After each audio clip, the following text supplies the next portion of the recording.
Hello and welcome to the Pandaverse. I'm Elgon and I'm here today with Christine Gabriel, Hi who's usually guys. she's usually my cohort in crime. We're going to change things up a little today since Christine's an author, and we're going to talk about the Crimson Chronicles series, Crimson Tears, which she's taking a vacation this week and she's supposed to finish that one. Oh. Ooh. So so let's go ahead and get started. Let's talk about your journey. Okay. Tell us when you first decided you were a writer.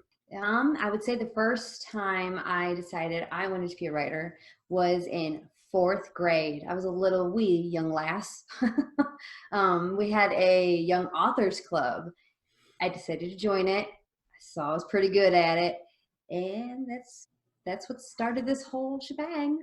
So we've talked about inspiration for your Crimson Chronicles series a few Yeah. times. How do you incorporate your dreams into your stories? Oh, I incorporate them often, actually. They give me really great book ideas, great inspirational characters and monsters and good guys and bad guys. So, besides the Crimson Chronicles, I have like seven other things I want to work on, and about half of them come from my dreams. And I'm able to incorporate, the monsters and the people that I've never met before, and it's just magic. I put my fingers on the keyboard and they just come out of my head and create a story. So your main character's name is Angelina, right? Yeah. It's been a while since I read your last book. Angelina Adams. It's kind of natural to base a character on yourself, at least to a certain extent. So, what percentage of Christine Gabriel is in Angelina? Well, when I first started Crimson Forest, I had absolutely no intention of putting myself in that book.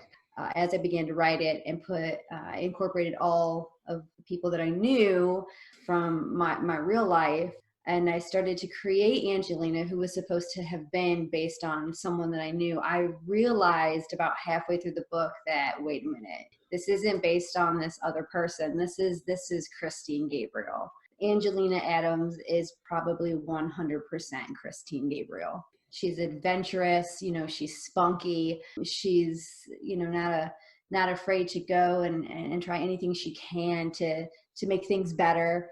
I'd say she's 100% me. So you said that you base some of the characters on people you work with, other people that you know. Mhm. So what are the challenges when you do that?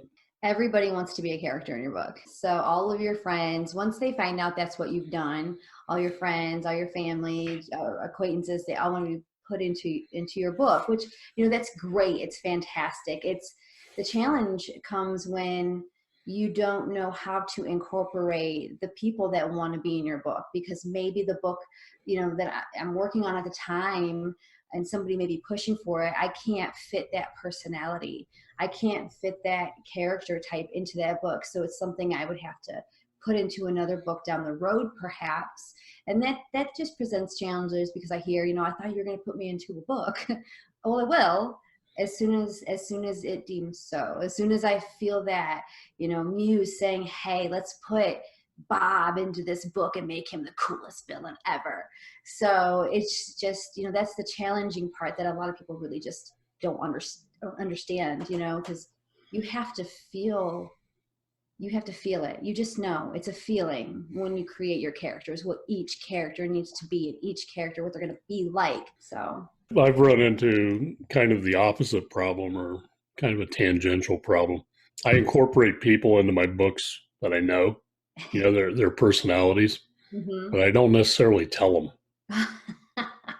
You get some interesting things that happen with that. Like they'll think that a character is them and it's not, Yeah. or they'll not like what you presented of their character, but hey, it's a judgment call. Right. You can get yourself in trouble doing that. You can. I agree. Especially because if you create that character based on someone you know and they know that character is them, and if they don't like the character that you've made for them, that could present a whole problem itself. Maybe that character was too much of a villain, or not, not strong enough, that those are problems by itself that it could, present itself. Well, the characters that I develop are never 100% like somebody else. They're a blending of maybe two or three different people that I know. And so I've got an out where I say, well, it's a composite character. You know, if you took you and him and her and put you all together, that's how I would envision that character. So Yeah. like that kind of gives you an out too. It You know, does. Yeah, one of the things I absolutely love doing is, you see that meme all across the internet and it says, be careful or you'll end up in my book.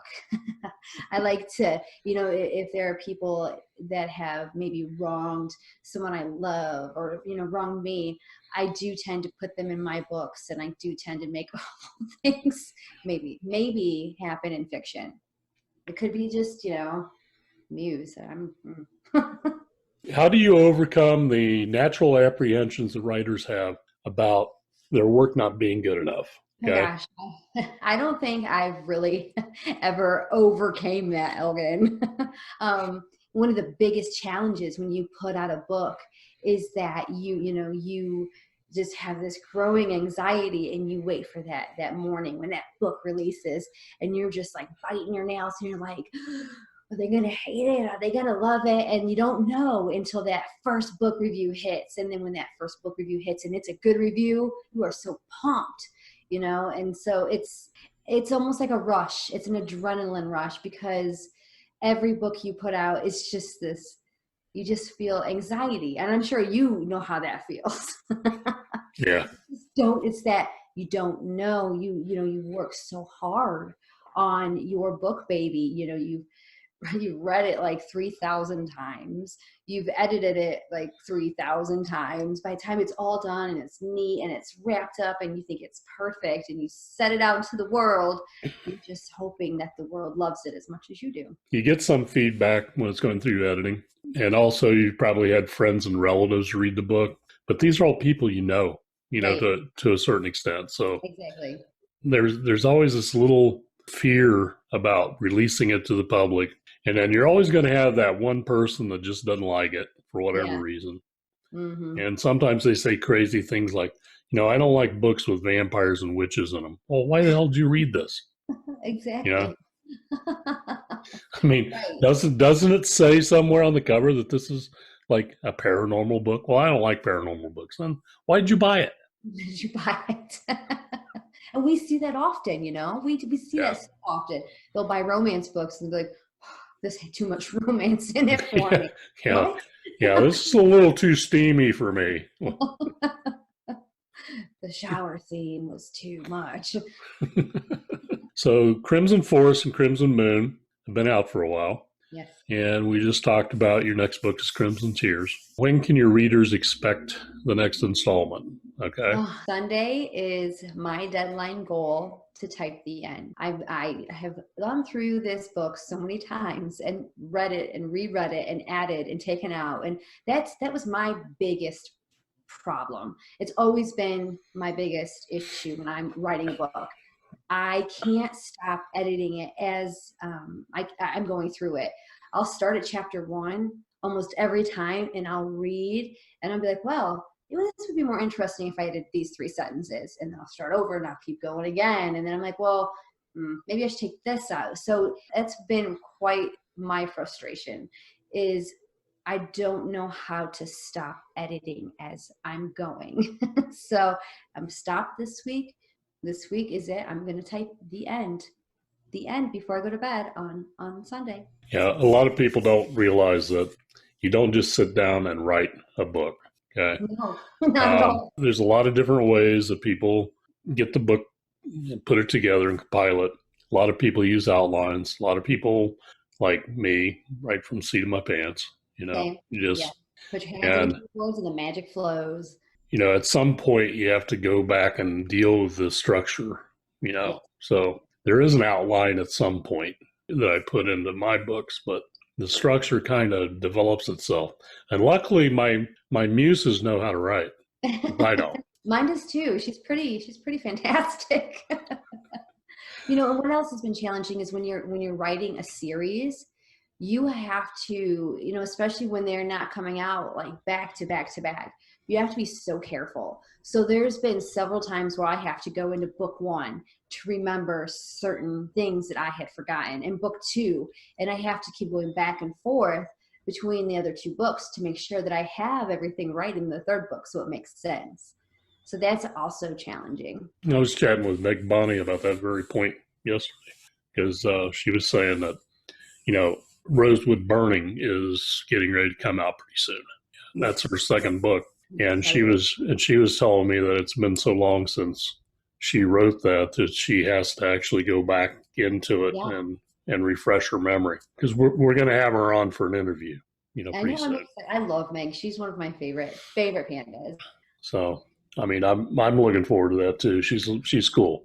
Yeah. And she's got a lot of stuff going on. She follows, television and movies and all this stuff. So, and she writes about it. Plus, she writes fiction. She writes her own stuff. Meg, it's actually funny. She was one of the first people to pick up Crimson Forest before she was a panda. And she left me a great review. She sent me some messages on Twitter. And then when she became a panda, I just could not believe it. It was the same person. So then I got to meet her in person in Chicago when we went in. Oh my gosh, it was just like 2 souls connected. I love her so much. She's so fantastic. We are kindred spirits for sure. Now, is she taller than you? I think we are the same size. Yeah, I was trying to remember, because we're born Hobbit people, so that's what I was thinking. We came from the same shire. Let's talk about the marketing element, since you and I do marketing for Pandamoon.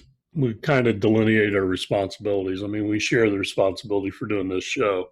We do marketing. We come up with marketing plans for people, come up with the social media campaigns for the different authors. We schedule interviews, we schedule launches, and we do all these other things in the background. Plus, we assist people with their graphics, which you do primarily because I suck at doing that.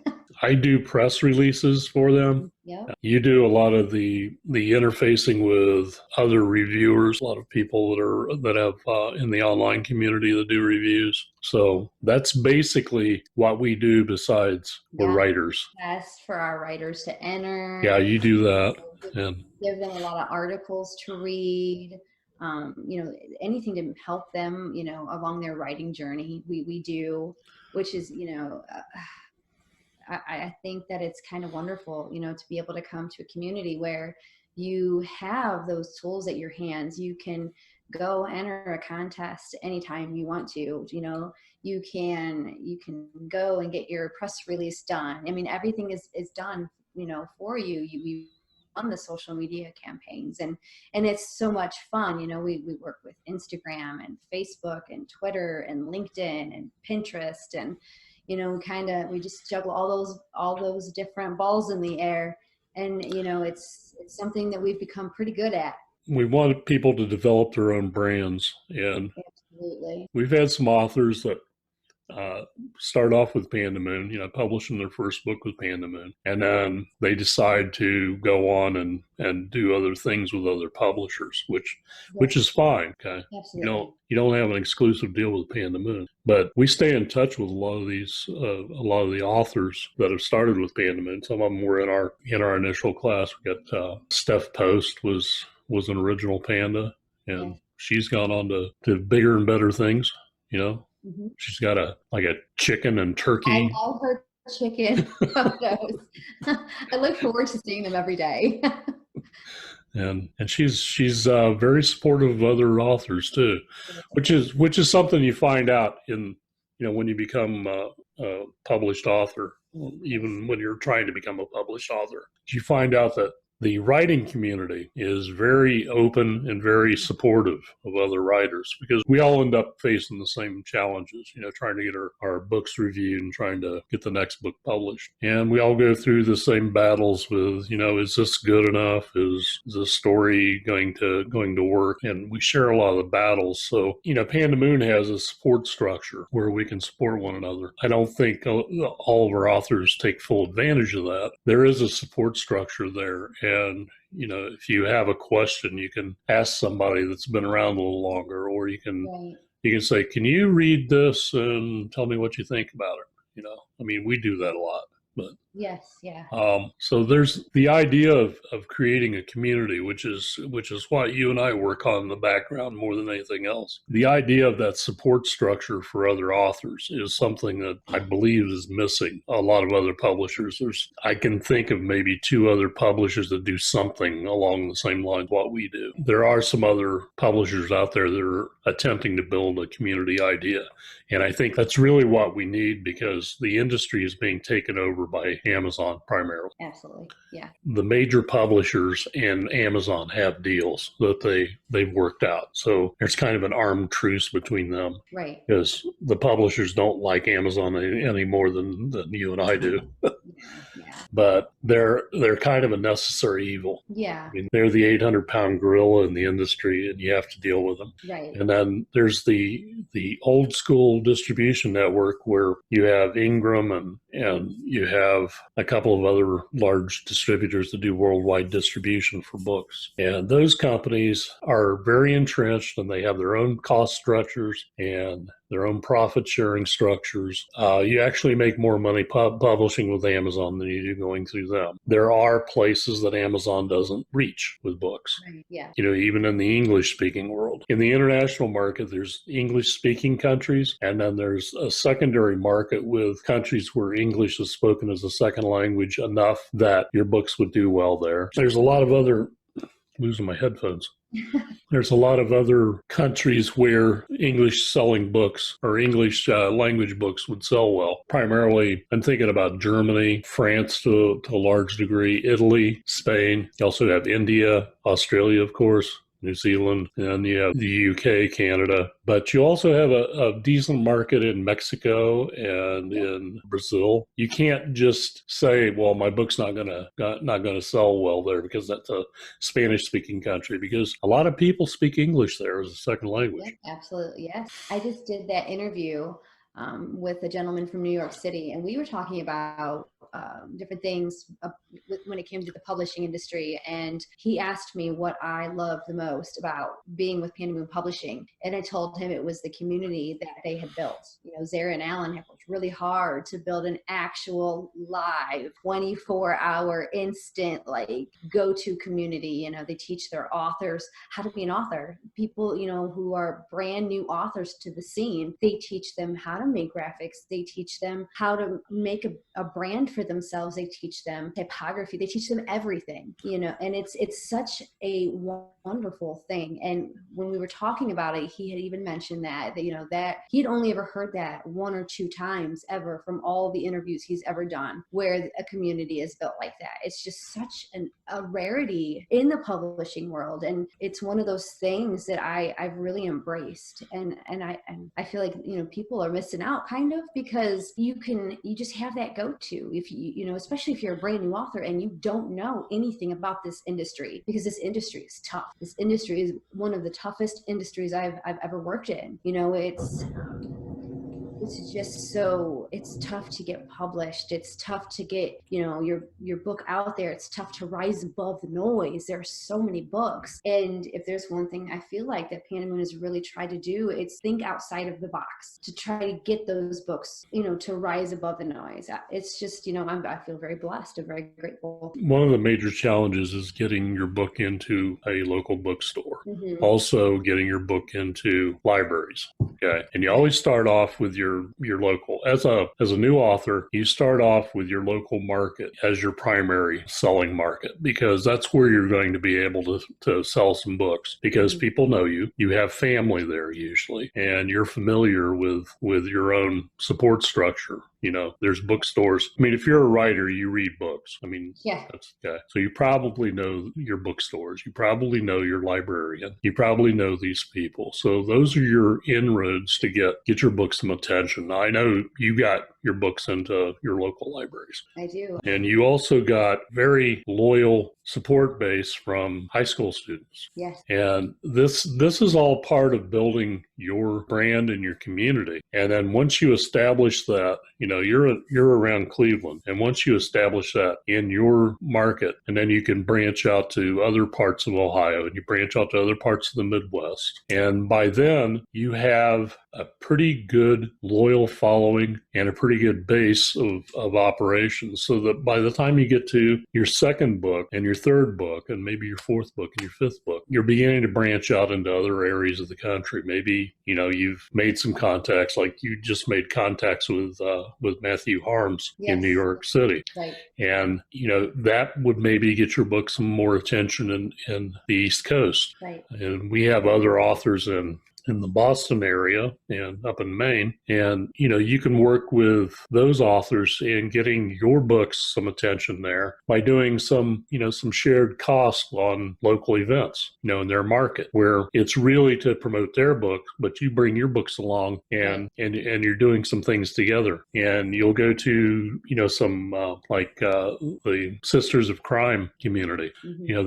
There's a Sisters in Crime mystery writers chapter in probably every major city, probably every major region in the country. And a lot of our authors belong to their local chapters, our mystery writers. And every author has a lot of stuff, a lot of things on the burners. Yes. They have other book ideas that they're working on. They may have tabled something or pigeonholed it, or it's sitting in a desk drawer, or it's, a file on a computer that they haven't looked at in 6 months. Plus they're working, because you can't really support yourself as an author alone for the most part until you've developed a large following. Right. I mean, I know a couple of people who are able to support themselves as an author, but they're few and far between. So, yes. Despite what you see on TV, that's the exception and not the rule. There's important milestones, and you have to set goals, interim goals. So you'll set a goal. Okay, I'm going to get my book in my local library. I'm going to get it in the library system. Like, I'm here in Vegas, get the book in the library. It's about 3 miles from here, and then get it in the entire city's network, and get it into other libraries, maybe in Arizona and Southern California, Northern California. That's an objective there. And I grew up in Ohio, trying to get my book in my local library there. We could tell stories about that. I've gotten my books in Florida. When I lived in Florida, I used to live in Connecticut. I wrote a book while I was in Connecticut, and after leaving Connecticut, my book was actually placed in a bookstore in Connecticut. So there's opportunities to do that. And part of publishing your book is you get a copyright, and you send copies of your book to put them in the Library of Congress, so that they're officially protected by copyright law. So every author at Pandamoon has books in the Library of Congress. Mm-hmm. So when I first saw my book in the library, I had approached our local library, and they were able to put it there. And then it was a couple months later, I'd stopped in the local library. And because they have a universal system where different cities can check out the book as long as it's available somewhere within this system. So I saw there was one in one of the largest libraries in Cleveland. There was one in my local library, and then there was one in the Milan library where Thomas Edison, was born. So I decided one day after I saw that, I would just surprise them. I saw that it was actually there in Milan, Ohio. So I went there and I took a video and asked them if I could sign that copy. And they were so excited. They took pictures of me signing the book, and then they were like, "We're never going to let anybody check this out." And I was like, "Well, that's not right. I signed it." Here, I'll give you an extra copy to keep under the shelf. I'll give you an extra copy. Yeah.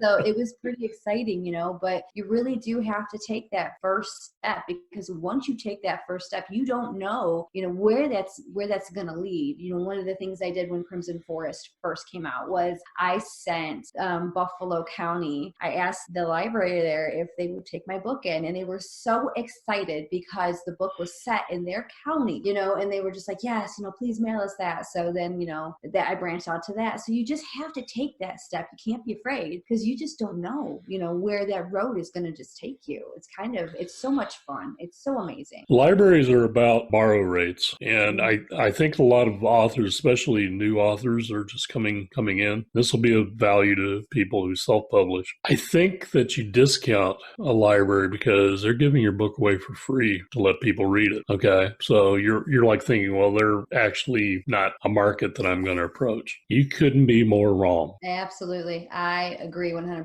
because after they read that book, if they love that book, they're going to read the second book. If they read the second book, they're going to love it so much they have to own them. So what are they going to do? They're going to order them because they want them in their house on their bookshelf so they can have that book anytime they want to open it up. Also, if you get a book in a branch library and it shows a decent borrow rate, the library system will order copies of your book for the other branches. Yep. Because they want high borrow rates. The librarians in the different branches want to show that they have a lot of people coming in borrowing books, because it justifies their budget. And they have a budget to purchase books. So if you can get your book to be part of that budget, I mean, there's an example of an author that lives on the East Coast. She was able to get a book into a New York City library in part of the New York City library system, one of the branches. And 3 months after that accomplishment, she had an order for 500 books. And, she did some research on it. She found out that the entire library system ordered 3 copies for every branch library. The main library ordered 3 copies. And then there was a couple of other libraries that use the New York City system as like an adjunct to their own system, so that they can share books between the 2 systems. They ordered copies of the book. So it was all based on the borrow rate, because her book had been borrowed like 15 times in the first 3 months. That prompted them to say, hey, this is a hot book. We need to get this book into the other libraries. So if you understand that, borrow rate is like the sale rate is in a bookstore. So if you can approach them and speak their lingo, that helps you get into the store. Plus, you need to have a book data sheet that shows your ISBN number, your ASIN number, if you're on Amazon with it, the description of the book, reviews, pertinent reviews, other books, that you've published, your author background. So if you have this data sheet with you when you bring it in, that gives you something to leave with the library. Part of that sheet also is how does this book compare to other books from known authors? So if they see that, Crimson Tears is like Stephanie Meyer's, it's like a Stephanie Meyer's book, Right. I'm not saying it is, because I think your books are better than hers. Avoid vampires. Right. There's a vampire in this book. Vampires. If you can do that on your data sheet, now you can create these sheets yourself, and there's some examples of them, out there, to make them look professional, because you can do a lot of professional work with the tools that Microsoft gives you, or if you happen to have some of the Creative Suite from Adobe, there's ways to produce products that look like you're real big time, and you put that out. And we're fortunate at Pandamoon because Zara and Alan used to run an advertising agency. So they have a lot of experience working with, the Creative Suite software, for computers. So they produce a lot of very highly professional looking documents to support us. We basically give them the information. They produce the documents for us. So we're fortunate in that respect. So if you have a publisher that can do that for you, take advantage of that. Absolutely take advantage of it. And getting your books into bookstores is also a challenge. But again, if you're a customer in that bookstore, they'll be a lot more open to representing your book because they know you and because other people in the community know you. Bookstores, even the chain bookstores, have some discretion in representing local authors' works in the store. Some of them have a section for that. Yep. I would try the mom and pop shops, the smaller bookstores, because those people, and it's the same thing, they're going to give you shelf space on a trial basis. You need to understand that. And their shelf space is valuable to them. And they want stuff there that's not going to sit there and they have to dust them. They want stuff that's going to move off the shelf. Right. There's the secret, if you want to get your book in places. Yes. Well, we've been on here for over 30 minutes. Wow. The time flew by. It did. Bye bye.